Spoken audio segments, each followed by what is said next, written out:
Buenas noches, bienvenidos a Verdad Consecuencia. Como me ven, estoy acá sola. No tan sola, el piso estaba lleno de gente, pero Maru está con COVID, así que esta semana va a estar descansando en su casa con su familia. Se agarraron todos, sí, Gastón COVID, así que están descansando, pero están muy bien. Les mandamos un beso enorme. Hoy es un programa lleno de datos. Está Santiago Fioriti acá. El presidente volvió de su gira, que tuvo un montón de polémica, la gira del presidente, pero acá, en Buenos Aires, hay un país entero esperando ver cómo sigue su relación con Cristina, porque de ese vínculo que a mí esta semana un líder del oficialismo me dijo, ya siento que ese vínculo se está convirtiendo en un problema de salud mental que nos está afectando a todos los argentinos. A ese nivel está llegando la discusión política por el vínculo entre Alberto y Cristina. Ahora ya le pregunto a Santi, pero antes de hablar de eso, también mostramos a Florencia Arieto, que está acá sentada. Lo que se conoció hoy del informe toxicológico de la Procuración bonaerense, hablando de esta droga nueva, carfentanilo, 10.000 veces más dañina y más poderosa que la heroína, es gravísimo. Es una bifurcación en la historia del narcotráfico en Argentina. Te lo vamos a explicar por qué y vas a escuchar a las dos personas que firmaron el informe, que encontraron esta droga y que saben muchísimo de qué se trata y de qué estamos hablando. Pero primero que nada, Santi, buenas noches. ¿Qué tal, Luciana? Te voy a contar hoy la historia de Alberto Fernández y de Cristina Kirchner. Como vos decís, es de máxima atención en este momento. Todo el gobierno preocupado, todo el Congreso preocupado. Te tiro el primer dato. Sí, yo quiero saber, Alberto llegó, bueno, hoy iba a conferencia de prensa, todos estamos esperando. Él dijo que habló con Cristina. Él habló con Cristina cuando estaba de viaje en China y en Rusia. Cuando volvió a la Argentina, esto fue anoche, se acomodó en su casa, en Olivos. ¿Sabes a quién llamó? A Cristina Fernández de Kirchner. ¿Anoche? Anoche. La primera persona a la que llama. Primera persona con la que se comunica cuando llegó a la Argentina es con Cristina. Hay un problema que tienen que resolver, un problema serio. En un ratito, si querés, te cuento. No, decime, tiene que ver. Hablame un poco más. Sí. Tiene que ver con lo que está pasando en el Congreso. Alberto Fernández quiere que, si bien hay diputados como Máximo Kirchner que se proponen no votar el acuerdo con el Fondo Monetario Internacional y arrastrar a 30 diputados, lo mismo pasaría en el Senado, que hay muchos senadores que no quieren votar el acuerdo. Alberto le está pidiendo a Cristina que el daño sea lo menor posible. Si hay legisladores que no quieren votar el acuerdo, que se abstengan. Está hablando de Máximo Kirchner. Si hay senadores que no quieren votar el acuerdo, que se abstengan, pero que sean poquitos, que sea una cosa más que nada testimonial. Con los legisladores que acompañan la propuesta, más la oposición, Alberto quiere que sea una masa contundente. Es uno de los pedidos del Fondo Monetario a Martín Guzmán. Guzmán está muy preocupado porque la ley tenga consenso. Mientras vos hablabas, estaba entrando Luciano Laspina, también le damos la bienvenida porque... Que es uno de los más duros, Laspina, ¿eh? Claro, tenemos un montón de preguntas. La semana pasada hablamos mucho con Martín Tetaz de esto también. Hoy hubo una reunión de Juntos por el Cambio, se fijó una posición con respecto al acuerdo con el fondo.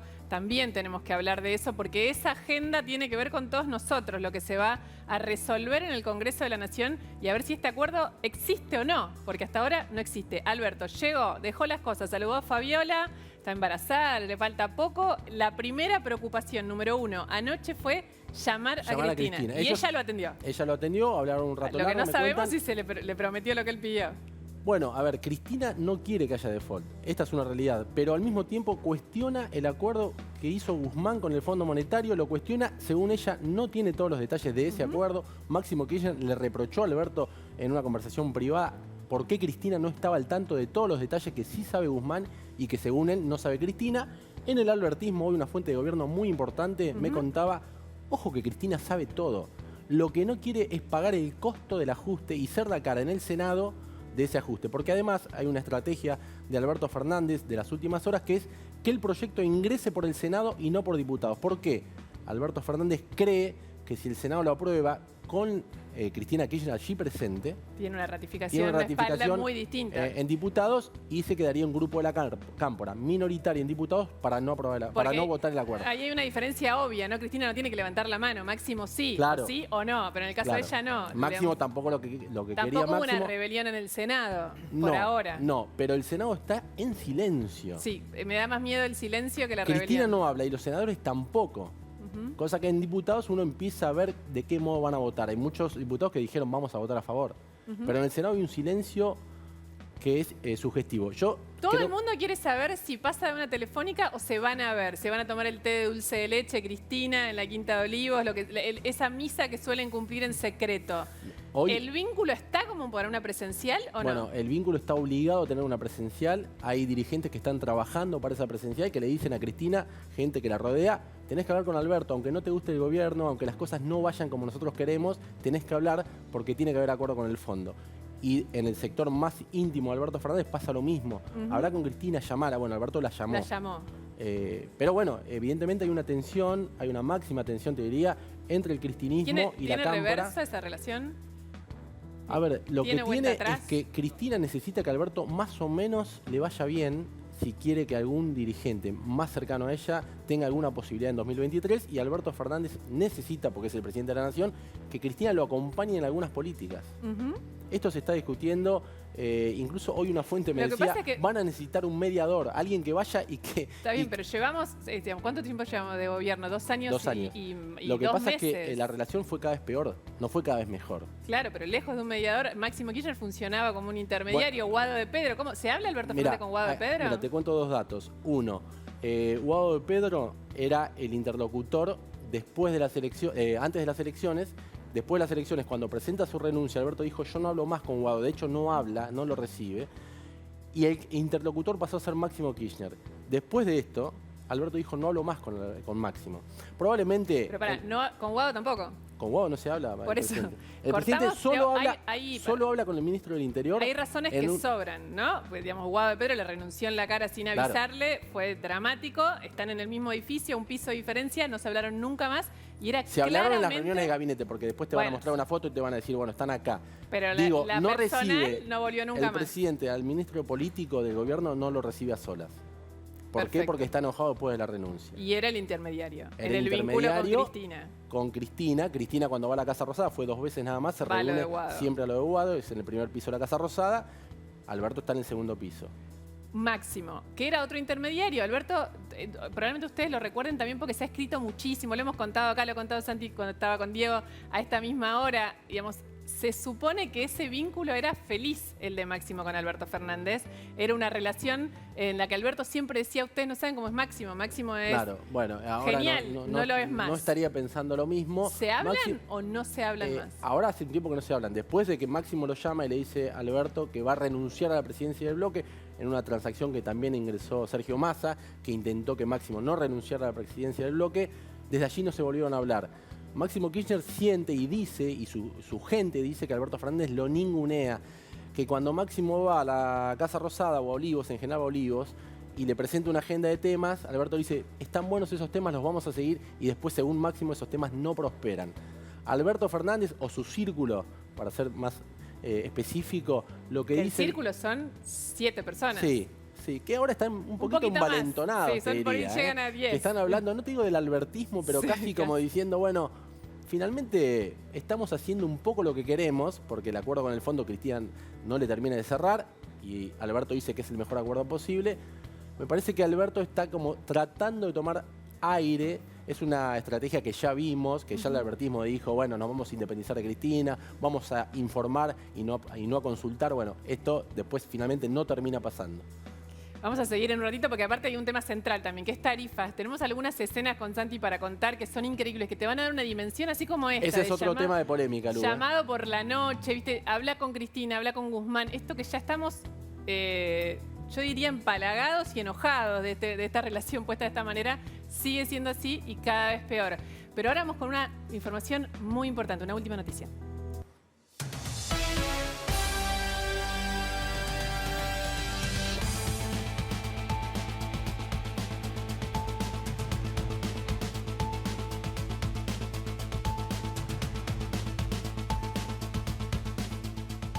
Está sentada Florencia Arieto con nosotros para hablar de este tema, pero te queremos contar ahora lo que pasó hoy por la tarde. Se firmó este examen toxicológico que confirmó que finalmente la droga envenenada, la cocaína envenenada, contiene carfentanilo, una sustancia que casi todos los seres humanos desconocíamos en la Argentina y que ahora se va a convertir en un emblema, en la droga que nos lleve a pensar qué está pasando con el narcotráfico en la Argentina.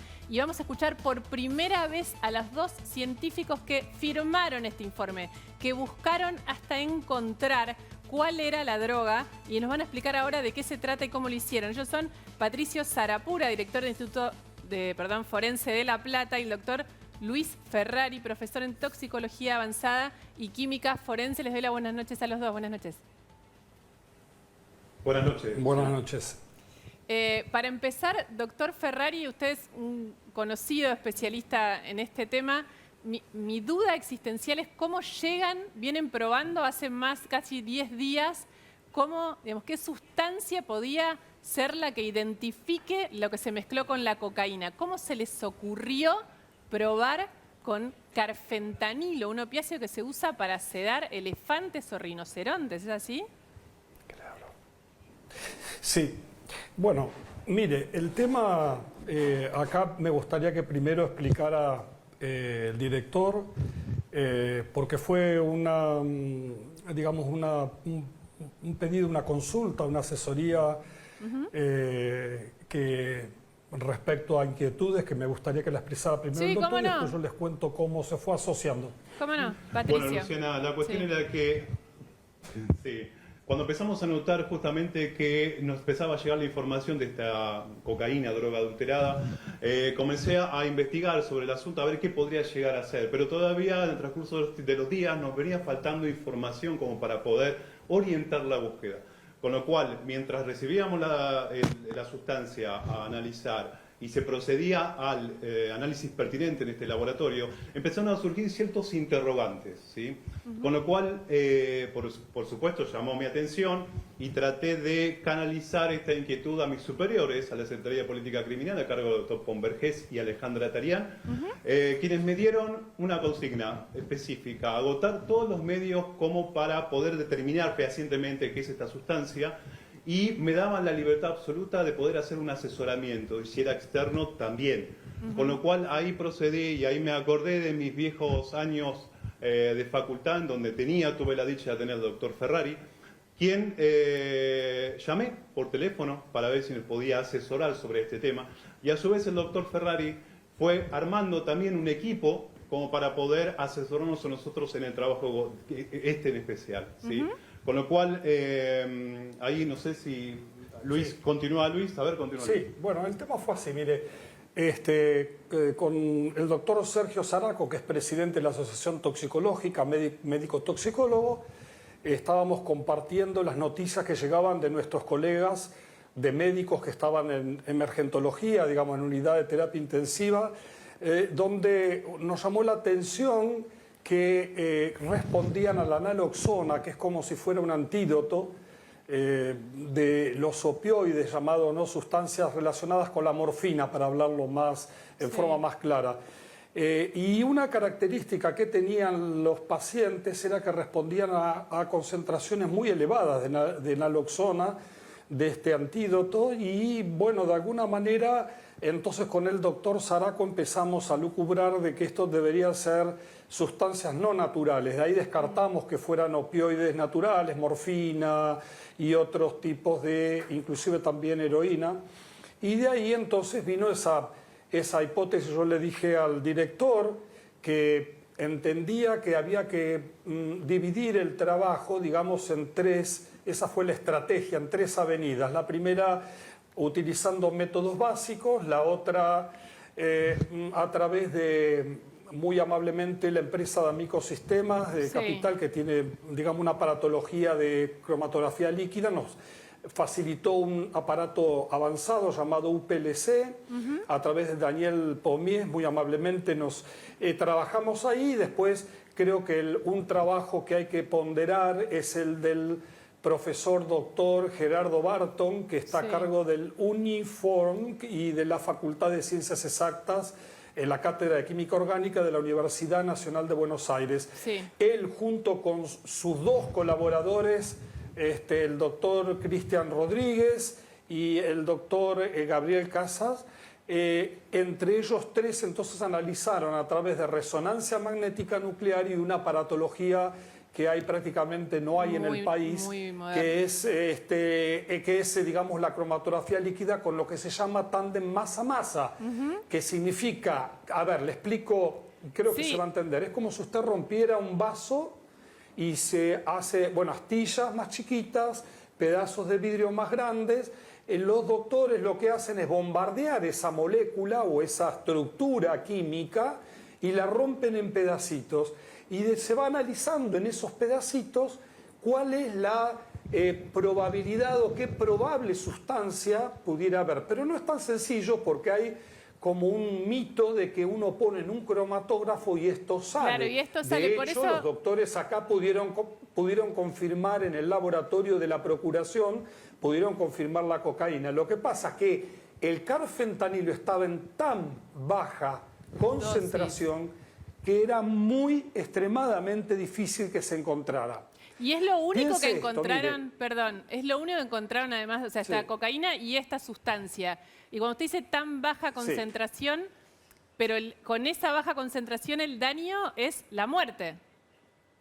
Es la muerte. ¿Por qué le explico? Mire, usted piense que la dosis letal del fentanilo, no del carfentanil, que es una estructura que es de la misma familia. Usted tiene muchos fentanilos, tiene acetilfentanil, acrifentanil, bueno, todos nombres un poco raros, pero digamos que la idea es que hay varios.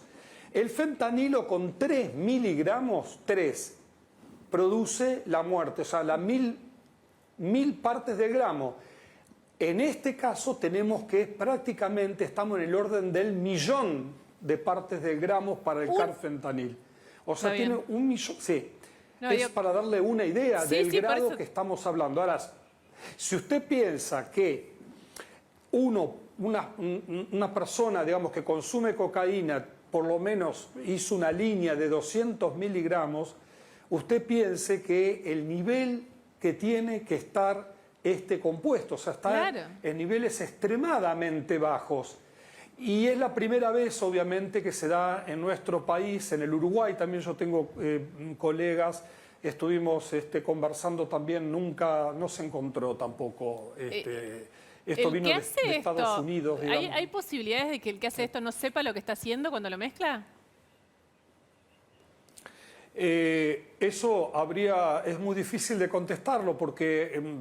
digamos, se pone algo que hay que ver si la persona tenía o no conocimiento. Yo desconozco. Pero le hago una pregunta, por ejemplo. ¿Cómo fue el modus operandi? Sí. Si, digamos, manipular esa sustancia que usted describe, que con una milésima parte mata, solo manipularla para mezclarla, ¿puede matar a una persona o no? Sí, totalmente, tiene razón. Es extremadamente peligroso. Hay un colega norteamericano que en un... Sí. Dígame. Sí, que en un congreso mundial explicaba esto, que él cuando tuvo que hacer los cadáveres, por ejemplo, tenían que ir con protecciones especiales, porque esto inclusive hasta por la piel se puede absorber. Por eso hay que ver cómo fue el modus operandi de esto, pero piense que una muy pequeñísima cantidad, como les estaba expresando, significa la muerte. La ¿no? muerte. Y bueno, esto Doctor, se pudo... Les pido un segundito que la quiero sumar a Florencia Arieto, es abogada penalista, experta en temas de seguridad y muy involucrada en todo lo que tiene que ver con los temas de narcotráfico, para sumarla con una pregunta. Florencia, buenas noches. ¿Qué tal? ¿Esto qué es? ¿Qué está pasando? No sé, quería preguntarle por ahí al doctor si es posible que alguien lo haya intentado fabricar o cocinar o si se en puede algún hacer laboratorio clandestino acá. Y está tratando de promover algo más barato que importar el fentanilo para el corte. ¿Pues posible eso, doctor? Mire, yo estimo que no es tan sencillo, porque la estructura base, que se llama 4-ANPP, que es el precursor, es una, digamos, como una cadenita, una estructura química, que es la base, que después de ahí usted le va haciendo modificaciones a esa estructura, le va poniendo distintas cositas y eso pasa a ser el nombre de fentanil, furanilfentanil, carfentanil, depende qué le ponga. Eso generalmente se hace en laboratorios según mis conocimientos, en Europa, en Bélgica, Holanda, en Lituania, en otros países. En general lo que acá se llama cocina, en realidad son los fraccionamientos. Yo estimo que va a depender eso, lo que después el director con sus equipos hagan la investigación correspondiente criminológica como para ver si la cantidad, luego de que se siga profundizando estos estudios, si hay, por ejemplo, subproductos. Es decir, si usted tiene muchos productos que no reaccionaron, es evidente que se hizo en un laboratorio, digamos, de menos complejidad, más casero. Claro. En cambio, si usted tiene una estructura como un carfentanilo y no tiene otro tipo de componentes, es muy probable que eso ya venga, digamos, de países más avanzados. Claro, porque esa es la pregunta del millón, ¿no? Si esto, lo que decías vos, Florencia, recién, si esto se pudo haber producido acá, si esto puede ser un ensayo de algo producido acá. Sí, que en realidad es una de las hipótesis, obviamente, no la hipótesis del discurso oficial, que ya vimos que entre las peleas de los ministros y el ministro de Seguridad de la provincia diciendo cualquier cosa ayer sobre una investigación privada de un médico de Sí, de fue otro increíble. canal. Digo, para la gente que por ahí no lo sabe, el ministro de Seguridad de la provincia de Buenos Aires salió a avalar una información periodística de un estudio privado que se había hecho, no se sabe bien de dónde habían sacado la muestra, de otra sustancia. Y él dijo, sí, esa es la que va a ser. Bueno, no, resultó que es esta, que es una gigantesca llamada de atención. Sí. Por eso, digamos, con una irresponsabilidad total, a mí me parece que, digamos, en la situación que está la provincia, después si querés tocamos un poco el tema, cómo impacta una cocina o el narcomenudeo en las villas y en los barrios del conurbano, en San Martín específicamente, pero lo que vemos acá, por lo menos una de las hipótesis, que no es la hipótesis oficial ni la que está trascendiendo, sino lo que pude recabar de mis fuentes, es que están analizando si en el marco del COVID, como se flexibilizaron los controles para importar aparatología, para importar todo lo vinculado a la cura del COVID, incluyendo el fentanilo, porque se usaba en la SUTI como intravenoso, el narco no vio la beta, porque el narco lo que nosotros tenemos que pensar que es una compañía ilegal que está todo el tiempo planificando cómo maximizar ganancias, ¿no? Entonces digo, no colaron un laboratorio, que es mucho más barato colar un laboratorio para tratar de intentar producir acá una droga de este tipo, que importar el fentanilo, que es mucho más caro. Y aparte no tiene sentido por lo caro y por las dosis muy baratas que se vendían, que sea mezclado el fentanilo, que es un opioide natural, lo que decía el doctor. Lo que estamos hablando, este es artificial. Esto es químico. O sea, es una de las caro? hipótesis. No sé si Y vos es muy lo caro, sabés. sí, es muy caro, Eso, ¿no? El no sé si fentanilo, este, sí. pero el carfentanilo, los doctores, no sé si alguno de los dos tiene esa información, ¿es caro? Yo desconozco el valor que tiene, pero sí piense usted que una pequeña cantidad de miligramos significa realizar muchísimas dosis. Estamos Con hablando un de que gramo. usted puede traer hasta en un sobre, lo puede traer desde el exterior con un sobre. Va a pesar más el sobre. Vamos a suponer que usted trajera, como pasó una vez acá en Argentina hace unos años, que vino metexetamina también, y yo hice el cálculo. En esa época estaba en Cedronar asesorando, digamos, y le calculamos que se podía hacer 3.000 dosis, y esto estamos hablando de algo muchísimo más potente, digamos, y de una concentración que se requiere muchísimo menos. Así que esto por ahí, piense que un sobre va a pesar más de lo que puede tener un gramo, por ejemplo, y cuánto con un gramo, qué cantidad de dosis podríamos hacer de fentanilo, digamos, de droga contaminada con fentanilo. Pero esto no es la primera vez. En Estados Unidos y en Europa hubo una intoxicación masiva, que de hecho el NIH, el Instituto de Estados Unidos, decretó la emergencia sanitaria en los Estados Unidos por la cantidad de muertos que había habido en el año 2015. Y ahora se están sustituyendo por otro tipo que son como los fentanilos, pero no son de la familia, llamados tonitacenos, derivados de otro grupo químico, o brorfina, que es lo que se está en Estados Unidos sustituyendo en este momento. No sería nada raro que en algún momento pudiera venir, en vez de venir con carfentanil, pudieran venir con otro tipo de opio mimético. No sé si se entiende. Sí, se entiende. La verdad que eso no, es decir, para lo complejo que con es una esto. sustancia Sí.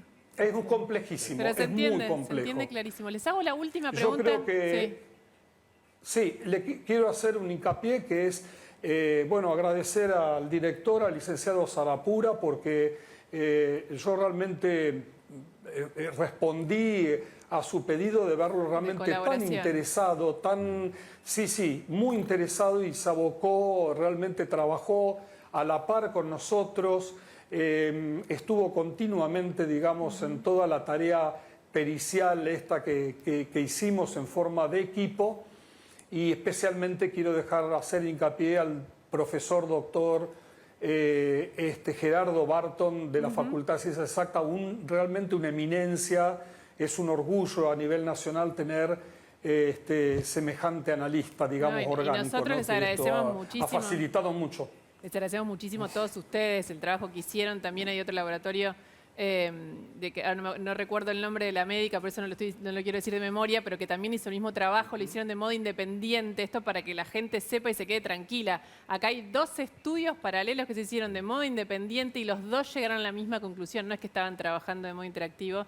Así que, por supuesto, les agradecemos muchísimo a todos ustedes, ¿no?, por el trabajo científico y fundamental que acaban de hacer. Muchas gracias.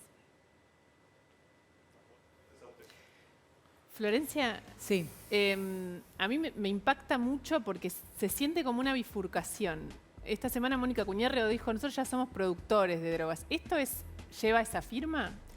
Sí, yo creo que cuando Mónica hablaba de productores es que nosotros dejamos de ser hace mucho tiempo país de tránsito. Somos consumidores y productores. Yo creo que el desafío que tenemos de acá al corto plazo es poner el foco en lo que significa la territorialización de los laboratorios. Esto que te digo que es mucho más barato importar un laboratorio de China para producir carfentanilo o droga sintética dentro de una villa que importar el fentanilo pastilla o polvo, que es más caro, es una realidad. Nosotros, a ver, en la Villa 9 de Julio, que es la villa donde se distribuye, donde hay cocinas, y todo el mundo sabemos, o sea, lo sabe, yo siempre cuento, lo sabe el papá de Zaira Rodríguez. A Zaira Rodríguez la mataron en el 2018 en un robo. La mataron los Murray, que están condenados a cadena perpetua. El padre de los Murray vendía droga condenado en La Rana. Entonces digo, lo sabe Claudio, que es el papá de Zaira, en la investigación, cuando buscó desesperadamente colaborar para llegar a los asesinos de su hija. No lo saben los ministros, no lo sabe el fiscal general, no lo saben los fiscales federales. Entonces lo que digo hay mucha hipocresía y hay una comodidad de un sector de la política en donde el intendente de San Martín no sabe lo que pasa en la Villa 9 de Julio. En el 2009, Salvador Barata, que llegó a ser subjefe de la policía y perdió la carrera por oponerse al narco, porque es importante también decirlo, gastó 300 balas en un enfrentamiento con el hermano de Pacheco en el 2009 y lo mató. 12 años después detienen al hermano de Pacheco, que es el heredero, por decirlo de alguna manera, territorial de Mameluco, hace 3 meses. ¿Qué pasó en esos 12 años? Florencia, discúlpame. Entonces, lo que digo es muy complejo, pero poco comprometido. Que la política lo sabe. ¿No sabe cómo abordarlo o hay algo más? ¿O vos creés que hay algún tipo de...? No, hay connivencia. Hay una parte que es connivencia. A ver, en la policía bonaerense vos tenés un 20% que es corrupto, un 20% que es honesto y un 60% que se acomoda. Si tenés un jefe corrupto, va a hacer lo que diga el jefe corrupto. Si tenés un jefe honesto, vas a hacer lo que dice el jefe honesto. En la política pasa lo mismo. Senadores, diputados, intendentes, funcionarios públicos que ponen y sacan comisarios, controlan territorios y quizás no son cómplices, pero eligen mirar para otro lado para no pagar el costo. ¿Y cuál es el costo? Lo que te decía antes, las 300 balas en un enfrentamiento contra los narcos. Porque un narco no va a entregar su privilegio de producir, vender, distribuir la droga. Entonces, para resistirse va a enfrentarse. ¿Y qué pasa? ¿Por qué es fundamental, cosa que lo primero que hizo este gobierno cuando asumió fue desmantelar y subestimar la lucha que nosotros hicimos contra el narcomenudeo? El narcomenudeo impacta en la gente más pobre. Sí, porque emplea. Porque el narco crece en la pobreza. Entonces, cuando vos tenés una villa en donde el Estado no aparece en su fase luminosa, que es número de calle, infraestructura, cloaca, salud, educación, sino en la fase seguridad, control del territorio, vos tenés un lugar en donde el narco por unos mangos te corrompe al que controla ese territorio y adentro almacena y administra lo que luego vende caro. Entonces, al primero que le rompes la vida es el que está tratando de salir de pobre en esa villa, que el hijo deja el trabajo porque las peleas entre bandas lo balearon como un pibito en los monoblocks de la Tablada, que iba para el colegio, pelea de banda de narcomenudeo, tiro en la garganta. Entonces, eso abandonan el colegio porque no hay seguridad en el colegio. Empiezan a abandonar el laburo porque no puede salir, es cuerpo a tierra, el comedor. Entonces digo, el tema es que tienen que ser los dos planos abordados a la par. Eso está claro. De hecho está Luciano Laspina, Sí, ahora vamos a tal hablar cual. del FMI, pero Rosario es un ejemplo sin Tal duda cual. de Sí. eso, sin duda. Pero discúlpame. Pero después te encontrás con esto, que la pregunta que nos queda a todos, y hay que ver si la vamos a responder un día, es si esto fue un ensayo, porque esto fue en Puerta 8, no estaban Bueno. vendiendo en un boliche de No, la no, no. Costanera. Pero déjame una decirte algo de droga Rosario. sofisticada y cara. En los últimos, dicho por un fiscal, estuve en San Martín esta semana. Los últimos 2 turnos de 2 fiscalías, o sea, turnos son de 15 días, en 30 días hubo 6 homicidios en San Martín vinculados con el narco. Cosa que no sale porque parece que pega más hablar de Rosario. Pero el conurbano tiene multiplicado lo que pasa en Rosario con menos prensa. Es un problema grave que hay que abordarlo en términos políticos transversales. Y termino con esto. ¿Cómo? Que el ministro de Seguridad de la provincia, en este caso Buenos Aires, que es mi provincia, sea respaldado por la legislatura. ¿Qué significa? Que quien no está a cargo del gobierno, o sea, la oposición, de alguna manera decide vale. esa línea, porque si no, no hay salida, hay agravamiento. Muchísimas gracias. Gracias a Florencia. vos. Gracias. Vamos ahora a hablar del tema, lo decíamos cuando empezamos el programa. Yo le pregunté a Santi, le voy a preguntar de nuevo, pero del otro lado. Alberto Fernández llegó de la gira. La gira está llena de polémica. Hoy hubo una conferencia de prensa de Cerruti que también después vamos a contar algunos episodios de eso. Lo primero que hizo fue hablar con Cristina. ¿Por qué? Porque hasta el FMI dijo hoy que se quiere apurar Claro. y que quiere que salga este acuerdo rápido. No sé si intuye que si se sigue esperando acá la política Se puede complicar. lo va a complicar. La llamó a Cristina, lo adelantó Santi cuando empezamos el programa, el llamado de la noche de Olivos de Alberto Fernández a Cristina.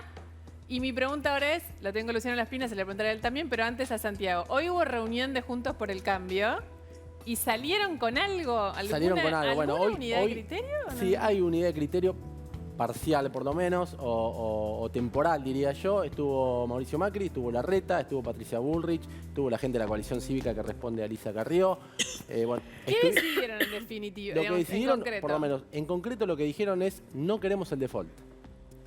Y dijeron que sí, pero que aumentar el impuesto, sí, aumentar No, impuestos. no quieren aumentar Las impuestos. pymes- Se comprometieron en la campaña a que no iban a apoyar aumentos de impuestos, pero también dijeron, a tono quizás con lo que más piense Laspina, que viene siendo resistente en algunas cuestiones, es ojo que no vamos a acompañar cualquier cosa. Queremos ver el acuerdo y los detalles. Que en esto la oposición coincide con Cristina.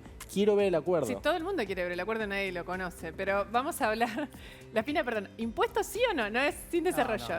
No, impuesto no, bajo ningún concepto. Igual creo que el ministro Guzmán ya fue ¿No hay que claro. tocar los impuestos en Argentina? Ya fue claro, hay que bajar los impuestos en Argentina. El ministro Guzmán dijo que va a haber medidas contra la evasión. Contra eso no podemos estar en contra. Lo que no estamos dispuestos a avalar ninguna suba de impuestos adicionales a las decenas de impuestos que subió este gobierno desde que asumió. Ujú. Vamos a sumar esta conversación a Claudio Loser, fue exdirector para el hemisferio occidental del FMI. Es una persona que desde que yo trabajo con la Nata lo venimos consultando y es adorable porque a todos nosotros que somos básicamente ignorantes, ¿no?, sobre el funcionamiento de organismos de este tipo, nos ayuda muchísimo a comprender. Claudio, buenas noches. Gracias por atendernos. Buenas noches, un gusto estar con ustedes y vamos a hablar de un tema aburrido después del tema que estuvieron hablando de las drogas que me dejó pasmado, No, por cierto. Es gravísimo y muy, muy preocupante, Claudio, la situación. La pregunta, la primera, obvia, directa, vos que estuviste adentro de ese lugar y conocés cómo funciona, lo que pasó con Máximo y esta especie de desparramo en el Congreso donde nadie sabe qué va a votar quién, ¿pone en peligro un acuerdo con el FMI? Le pone, digamos que lo pone en un tembladeral, pongámoslo así. O sea, hay que trabajar y están trabajando las cosas técnicas, pero si no hay algún grado de apoyo político o hay tanta falta de apoyo, el fondo va a tener mucha preocupación, no tanto en presentar el programa, sino que cuando vaya a lo que yo llamaría la Cámara de Diputados del Fondo, que es la Junta Directiva, Sí. que representa los 190 países del fondo van a decir, bueno, acá no hay acuerdo, no hay acuerdo interno, ¿cómo van a instrumentar las medidas? Que fueron los grandes errores no solo de Macri, sino que fueron errores o imposibilidades durante los gobiernos de la Rúa, incluso en algún momento en momentos anteriores también. Ahora, claramente acá paz política no vamos a tener. Eso no va a pasar, digo, se pueden organizar un poco.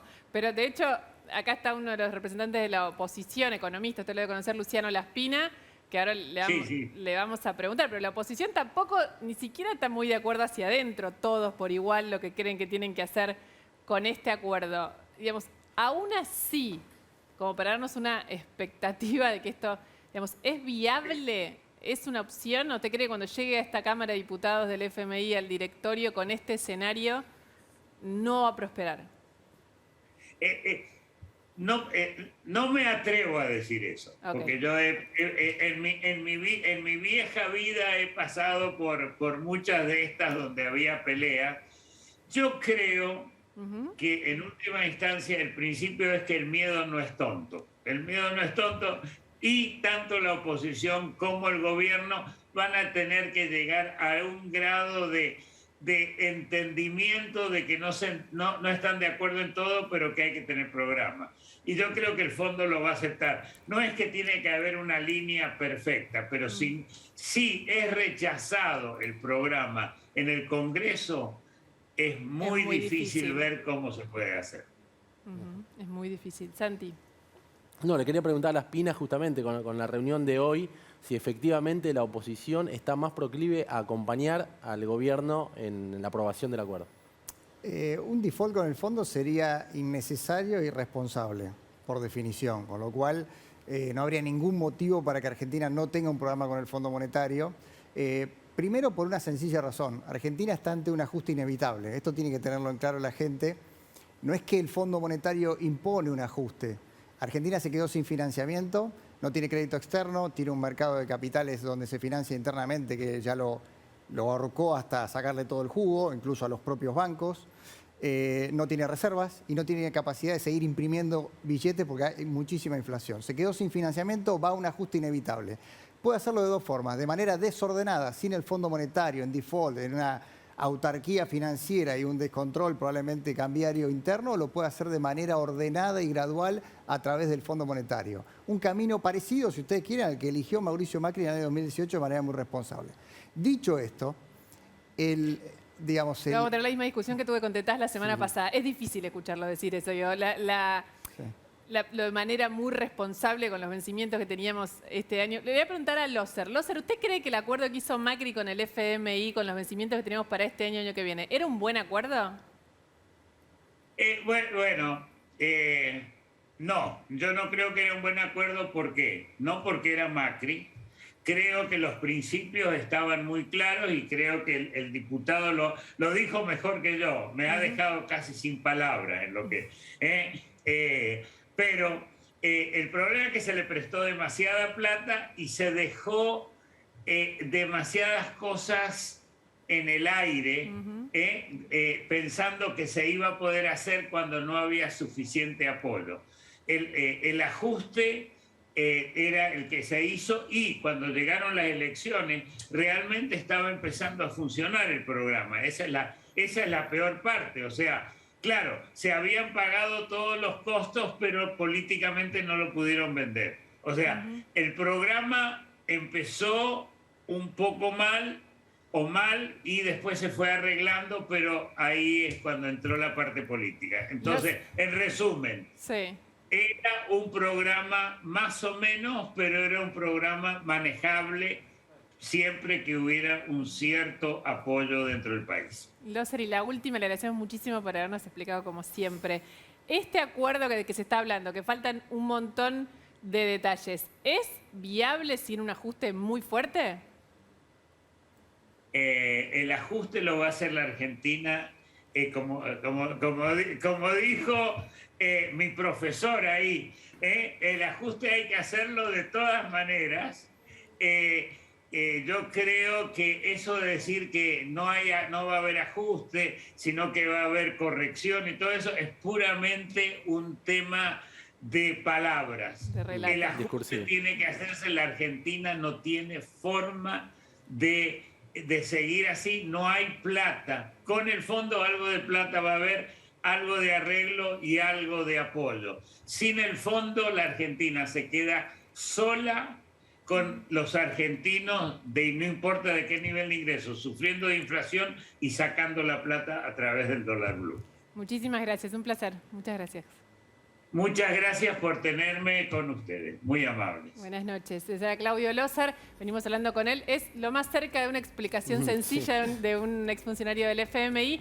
Ya venimos con la espina. Mirá, este cortito fue el hoy, hace un ratito, fue el segundo sorteo del sueldo de Milei. Lo hizo por streaming, en redes. Estuvo Manu Jove ahí. Mirá este adelanto y después vamos a hablar con el ganador. En este momento todos mis seguidores te están viendo. Buena, ¿cómo están? O sea, ahora ATN lo estoy filmando yo. Intercambiamos roles. El sorteo más famoso. Esperen un poco. Te ganaste las 370 lucas.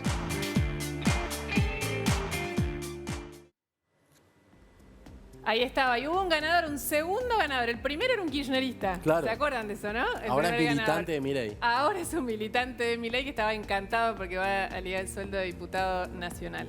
¿La espina? ¿Por sí o por no? Por sí o por no, a ver. ¿Puede ser? Qué difícil, es difícil, a ver. Bueno, son opciones. ¿Cómo califica? La primera justo no es sí o no. Ahora, ¿cómo califica la negociación de Guzmán con el FMI? ¿Muy buena, buena o mala? Mala, absolutamente, pésima. Fueron 2 años, se dedicó a pagar, puso a la Argentina al final de la negociación sin reservas, sin capacidad de plantear un camino distinto. Creo que además está vendiendo hacia adentro un programa que el propio gobierno no está convencido y que dice que es un mal menor, con lo cual eso ya de por sí condena el programa, digamos, porque una de las cosas que tiene, hoy leí un paper sobre el tema, una de las cosas importantes que tiene un acuerdo con el Fondo Monetario es que justamente recree la confianza en la economía. Si el propio ministro dice que esto es malo, pero es lo único que tenemos que hacer, porque no puede explicarle a su propia coalición de gobierno que está obligado a hacer un ajuste porque hicieron un desparramo fiscal. El primer año producto de la pandemia, el segundo año producto de los revoleos de las múltiples leyes que sacó el kirchnerismo para aumentar el déficit fiscal, por no hablar de las empresas públicas, somete a la Argentina a hacer un programa de corrección fiscal sin ninguna credibilidad. La segunda, ¿qué metas son más cumplibles? ¿Las de reducción de déficit de Martín Guzmán o la de pagos de Nicolás Dujovne? Bueno, los pagos de Nicolás... Es uno u otro, ¿eh? No, ya te digo, es más difícil la meta de Guzmán. Los pagos de Nicolás Dujovne, este vencimiento, se iba a refinanciar con un nuevo acuerdo. La deuda con el fondo es deuda de largo plazo, a bajísimas tasas de interés, que sirvió para cancelar deuda de corto plazo a altas tasas de interés y evitar un default. Esto tiene que quedar claro. Ahora, uno tiene que hacer un acuerdo. Ese acuerdo, por más que el gobierno lo use como una excusa para culpar del ajuste inevitable, la verdad es que lo único que está solicitando es que Argentina, por una vez en su vida, en su historia, ponga en orden las cuentas públicas. La última, ¿el PRO tiene que dar quórum, sí o no? Yo creo que es responsabilidad del oficialismo primero sentar a todos sus diputados. Acá hay un dilema... Perdón, y si no pasa, claro. Claro, no. Y aparte eso es como hablar de, no sé, la mujer de un amigo. La realidad es, estamos hablando de ustedes, de este matrimonio que es la oposición. Sí, a ver, yo creo fundamentalmente que acá hay 2 responsabilidades muy claras. La responsabilidad del oficialismo, que es la principal porque está conduciendo el país, la responsabilidad de la oposición. Yo creo que la oposición no puede hacer nada para obstaculizar un acuerdo. Tiene que dar quórum. Tiene que dar quórum, pero el principal para dar quórum... A ver, Luciana, un datito. Sí. Si la oposición no ayuda al quórum, el oficialismo no lo tiene, porque probablemente muchos diputados que están en contra del acuerdo, estamos hablando del Frente de Todos, no se sienten. Claro, por eso. Con lo cual tiene una responsabilidad Pero importante. ¿cómo los diputados del oficialismo no se van a sentar a avalar con su, aunque sea con... De eso con no hay duda, es un delirio, una locura. Lo que digo es que Bueno, lo pero, discutiría si tuviera claro. ahora alguien del oficialismo en este momento. Digo, la parte que les toca a ustedes en esta conversación, que es una trampa en la que quedaron metidos, no hay duda de eso porque no tienen responsabilidad sobre esa trampa. Sí. No importa, tienen que tomar una decisión. Por eso, la responsabilidad que les toca en esta coyuntura tramposa, pero ajena. yo hoy a esta hora, como legislador, mi responsabilidad es pedirle al oficialismo que dé quórum. Mi decisión final va a ser una decisión en el momento de la votación y dar quórum, lo mismo Juntos por el Cambio, en función de la Argentina. Pero hoy nuestro mensaje es que los que primero se tienen que sentar son la bancada oficialista. En el Senado tenés 35 bancas que responden a Cristina Kirchner, con lo cual no tienen el quórum y todavía no sabemos qué van a hacer, con lo cual también la oposición en el Senado tiene que tomar una decisión. Sí, está claro. El oficialismo se tiene que sentar a dar quórum y la oposición tiene que ayudar a que la ley avance. No es al revés. No es sentar a la oposición y ver, esperar que después se siente el oficialismo. Pero la realidad es como es, no como uno la desea. No, está bien, es pero digo, es tan revesado y una locura tan grande lo que estamos viviendo con este gobierno, digamos, ¿no? Que está quebrado en la práctica. O sea, esto es lo que estamos viviendo. Empezamos a ver la ruptura en cámara lenta, que ya empezó con las cartas de Cristina, pero está siguiendo ahora. Con lo cual nosotros no sabemos cómo va a llegar el oficialismo a esa votación. Y hay una cosa que hay que tener claro. El programa va a fracasar al otro día si no hay un oficialismo unido, convencido de que tiene que hacer las cosas que va a escribir en la carta de intención. Entonces, también nos podemos engañar y jugar a, digamos, engañarnos jugando al solitario, sentarnos ahí. Sería una cosa rara, ¿no? Que estemos sentados 116 diputados, 115 diputados de la oposición y esperemos a ver si dan curvo el oficialismo para pasar su propia ley, que es del presidente de la Nación.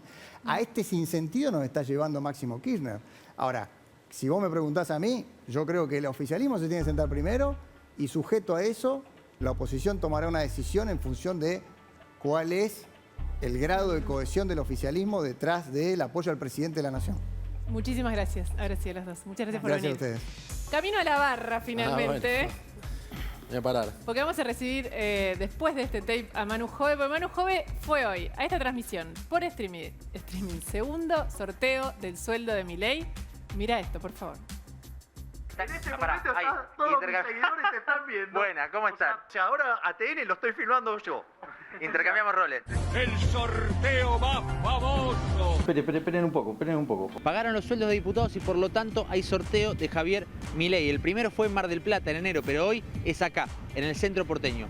1.700.000 personas que participan por casi 370.000 pesos. ¿Y si esta semana te toca a vos? ¿Se puede decir eso o está registrado? Y si esta semana te toca a vos. Estamos acá acompañando a Javier en esta idea fenomenal que tuvo y a 1.700.000 personas que tienen la ilusión de ganar el sueldo. Dime la verdad. ¿Algún conocido, algún familiar que se haya anotado y te dice, che, Ramiro, dame una mano a ver si se puede hacer algo? Sí, la verdad que sí. Lo que pasa es que todo transparente, o sea, y la verdad que, o sea, es muy difícil ganar. Gente dice, no, yo si lo gano, uno me dijo, yo lo voy a donar. Y uno me dijo algo genial, yo si lo gano... O sea, perdón, hay gente que se anotó para después volver a donarlo. Otro sorteo se viene, el sorteo del sorteo. Hay uno que me sorprendió, dijo, yo si lo gano, le voy a comprar un regalo a Milei. Te anotás una vez y seguís participando a lo largo de los meses. O sea, esto va a generar... O sea, el que se anotó para el 1 de enero, por ejemplo, ya queda anotado para siempre. Está anotado, o sea, vos te anotaste en enero, estás para febrero y estás para marzo. 8.000 personas en línea. 8.000 personas en línea. Ahí se va a transmitir el vivo del sorteo, en esa cuenta. Exactamente, en esta cuenta de Instagram, que es mi cuenta de Instagram, @JavierMilei, nosotros lo que vamos a hacer es transmitir el sorteo desde acá. ¿Hablaste con el ganador anterior? Más allá de que te lo cruzaste en TN justamente aquella vez, pero ¿volviste a hablar después? Sí, hablamos en un par de programas de radio. Así que fue una interacción bastante interesante, fue divertido. ¿Qué tal, Javier? Muchas gracias. No, Federico, por favor, un placer. La llave del poder. Ahí está, esa es la llave para poder hacer el sorteo. Va a salir el ganador. Una vez que lo tengamos, que lo constate el escribano, se lo va a llamar por teléfono para ver si es una persona verdadera, física, todo.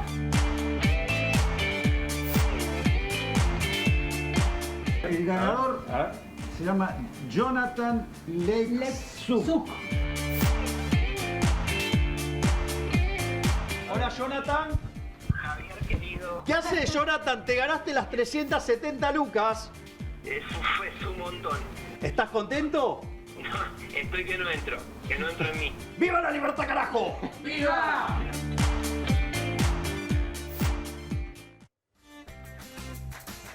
La nueva política, señores, de la mano de Milei. Muy bueno el tapecito, Manu.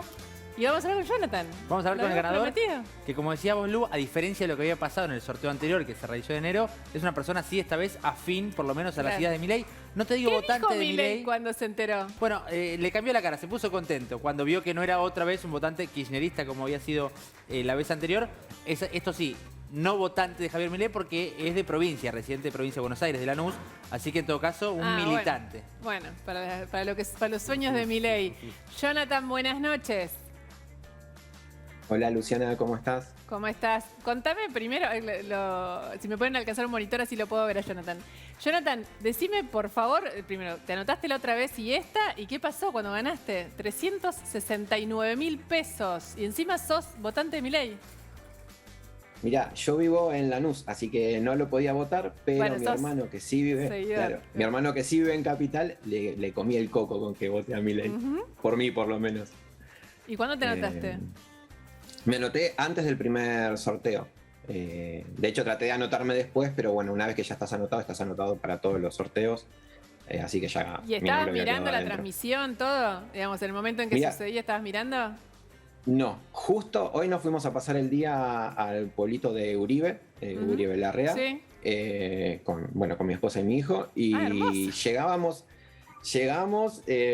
mi Germo puso el mate para tomar unos mates y nada, me llama un teléfono que de hecho pensé que era alguna promoción de alguna empresa o algo porque no lo conocía, y atendí con muy mala onda el teléfono pensando que era alguien ofreciéndome un plan.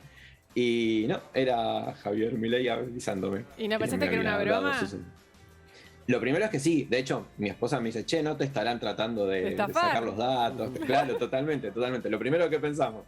Pero no, enseguida me pasaron con Milei, hablé con Javier, su voz es inconfundible, así que a no ser que hubiese sido un buen imitador, nada. Y la verdad que todavía no caigo. Increíble. ¿Cómo estás, Jonathan? Y de hecho, una de las primeras cosas que le dijiste ahí a Javier, yo estaba en el momento que hablabas con él, ahí después del sorteo, fue esto mismo, ¿no? Que sos afín a sus ideas, que lo seguís, que lo bancás. Sí, mira, yo la realidad es que a la política le desconfiaba bastante. Tengo 37 años, así que ya vi pasar muchos políticos y es difícil, ¿viste? Entender cómo funciona la política para el que no está metido. Y la verdad es que me interesa mucho o yo por lo menos le doy mucho valor a las palabras de la gente. Y cuando una persona te dice, che, cuando yo entre al gobierno voy a dar cuando entre como diputado voy a sortear mi dieta y después lo hace y por lo menos está cumpliendo. Igual yo lo empecé a seguir desde cuando empezó a ser panelista y a hablar de economía, me gustó mucho la forma que tenía de hablar y la realidad es que me ganó. Y desde ahí que lo sigo, lo empecé a seguir en Instagram, después con la idea esta loca de hacerse diputado, llegó, ganó, así que nada, la verdad que es una locura. Te lo pregunto, Jonathan, porque Sí. es algo que me genera curiosidad en general respecto a los seguidores de Milei, si lo que te genera más Empatía. cercanía con él, claro, tiene que ver con su discurso vinculado a la economía, a lo liberal y demás, o al discurso antipolítica, a lo antisistema que termina siendo a veces una de sus principales atracciones. A mí lo que me interesa más es la idea que tiene, su concepto, ¿no? Lo que él plantea. Más allá de hecho, desde que me llamó Javier, hasta ahora me mandaron de distintos medios mensajitos, bueno, vos que sos libertario, viste, tratando de encapsularme. Y yo la realidad es que más que los títulos me gustan los proyectos que hay, ¿no? Y un poco me interesa ese proyecto que él tiene. Eso es lo que por ahí valoro más que la persona o el partido o la tendencia política que tenga. Ya que ¿Para qué estás, Santiago? Que tiene una quería preguntita. preguntarle porque la gente de Milei decía que necesitabas mucho la plata, incluso que como que no tenías demasiados fondos en la cuenta, quería saber si es verdad o si es una cosa que contaron ahí al pasar. Bueno, en mi cuenta tenía 3.000 pesos. No. Hoy es lo único que tenía. Así que imagínate, de hecho, vacaciones no hubo. Hoy fueron mis vacaciones irme a Uribe a pasar el día. Así que súper tranqui. ¿Estás sin trabajo? No, tenemos trabajo, pero llegamos con lo justo a fin de mes. De hecho, tenemos muchas deudas y algo que veníamos hablando un poquito con mi esposa antes de enterarnos de esto era, bueno, ¿cómo íbamos a hacer? No para saldar las deudas, sino como para tener más trabajo. Y justamente veníamos hablando de equipos que tenemos que comprar, cómo ¿viste? Hacer más robusto lo que tenemos hoy, como para tener mejor trabajo y poder pagar las deudas. Porque si yo hoy pago las deudas, mañana me quedo sin nada. Entonces la idea era poder tener un mejor trabajo, ofrecer un mejor servicio de lo que estamos haciendo hoy y en función de eso poder con eso sí tener como para pagar las deudas, hacer los arreglos de la casa y mil cosas que están en la lista bárbaro, independientes. Qué alegría. Tremendo. La verdad que tremendo. Jonathan, muchísimas gracias. Bueno, gracias a vos, Luciana. Suerte. Un besito. Impresionante, qué suerte lo de los 3.000 pesos, no tenía ese dato, muy lindo. Acá, Santi Fioriti, vos no estabas cuando me comentó fuera de cámara que Máximo puede votar como Milei. Bueno, es una chicana que empiezan a tirarle a Máximo Kirchner y a la cámpora. Porque Milei, Manu lo puede contar mejor que yo, Milei va a votar en contra del acuerdo con el Fondo Monetario y Máximo todavía juega al misterio. Todo indica que se va a abstener, que no va a votar a favor ni va a votar en contra, pero va a dar quórum. Ahora, también hay algunos que dicen, ¿y si vota en contra? Porque está tan enojado con Alberto y tan enojado con el acuerdo que... Te digo que si vota como Milei, aunque no tenga bueno, nada que ver... esa es la chicana que están, la chicana que están haciendo circular los albertistas es... ¿Máximo se va a animar a votar como Milei en contra del acuerdo? Va a haber coincidencia entre el voto de la extrema izquierda, si querés, sí, de la extrema derecha y de Máximo. De la cámpora. Yo creo que a esta altura, la información que tengo es que él se va a abstener, pero todavía no lo sabemos porque él no lo ha dicho. Cristina tampoco. Bueno, Cristina no habla, ¿no? Y por suerte no vota, digamos, porque en esta discusión ya faltaría el voto y sería lo máximo. Vamos a una tanda. Todavía nos quedan 2 datitos. Uno es imperdible y es de Santiago Fioriti. Ya volvemos.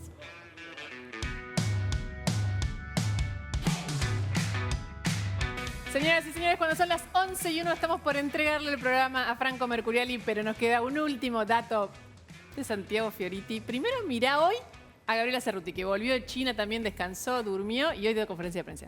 Parte del ejercicio periodístico es que los off dan información y que hay que chequearlo con otras 2 fuerzas independientes para saber si esto es verdad o no. Que una fuente periodística dé una opinión y que sea tomada como la opinión del Departamento de Estado es toda una novedad en el ejercicio del periodismo. Con el mayor de los respetos y con muchos años de ejercicio periodístico, esta novedad argentina de que una opinión de una persona que no se identifica sea tomada como la opinión del Departamento de Estado de los Estados Unidos y que esto sea la tapa de un diario es toda una novedad para el ejercicio del periodismo. La verdad es que lo que estamos viendo es una cantidad de gente que escribe en los medios argentinos en base a lo que le dijeron supuestas fuentes del Departamento de Estado, supuestas fuentes de otros países. No vamos a responder rumores, mucho menos cuando esos rumores quieren dar cuenta de algo tan importante como puede ser la posición del Departamento de Estado de Estados Unidos.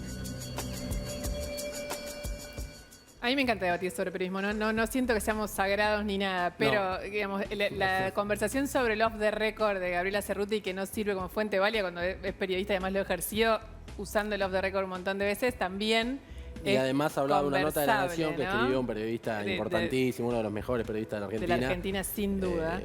Que bueno, evidentemente contaba cosas muy sensibles al poder. Jorge lo enojaron Liotti, ¿no? tanto que, fíjate lo que hizo el presidente y de ahí va a venir el último dato. Cerruti dice eso, una persona escribe esto en Twitter. Excelente Cerruti acá explicando técnicamente por qué el periodismo mainstream argentino es una vergüenza nacional. ¿Y el dato dónde está, Santi? Bueno, Alberto Fernández retuitea al tuitero y se arma toda una polémica en las redes, sobre todo en Twitter. Y alguien vuelve a decir en La Rosada un viejo pedido al presidente de la Nación. Histórico. Sáquenle el teléfono a Alberto. Sí.